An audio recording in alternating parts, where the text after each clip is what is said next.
Okay, well, the steering on this, as you can imagine, is very tight. But front wheel drive, so it is dictated by the acceleration. Being wet, it does tend to make you go all over the place. There's a lovely sound to the car, nice deep burble. It's certainly got some grunt to it, this car.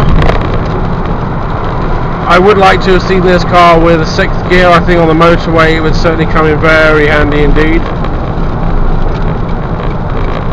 The vision around the car is very good. There's no real blind spots at all, except for the C-pillar at the back. It's a little bit too chunky. The ride is very firm. There's no bounce or roll in the car at all. The only thing I can find wrong with this car, really, apart from the danger of being a bit drab on the inside, is the brakes are really bad. I don't feel confident I can stop in this car at all. It's almost like it's got drum brakes. That's what it feels like. It doesn't feel like I've got hydraulic disc brakes at all.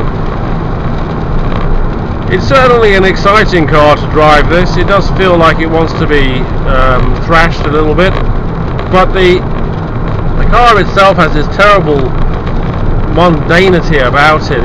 It's boring. It's almost like putting a big V8 in something like a Skoda. It just doesn't seem to balance out. Now, the driving position is very comfortable, although I must admit I am sitting a little bit high, but you do have plenty of headroom.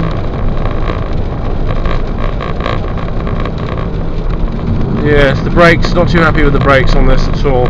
It's an unusual car, this, but it's certainly something that has got me re-interested in Fords.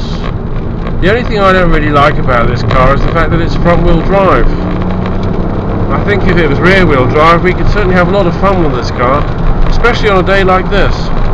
If you're thinking about buying one of these, I would strongly advise you take one for a test drive, if you can arrange it when the roads are wet, on a wet, rainy day like this, because I tell you what, you won't buy one. Because you accelerate going around the corners, even with moderation, and the car's all over the place. My advice would be to stay away from a front-wheel drive. It doesn't seem to balance out. But this is an interesting car, and I hope Ford continue to bring out some more.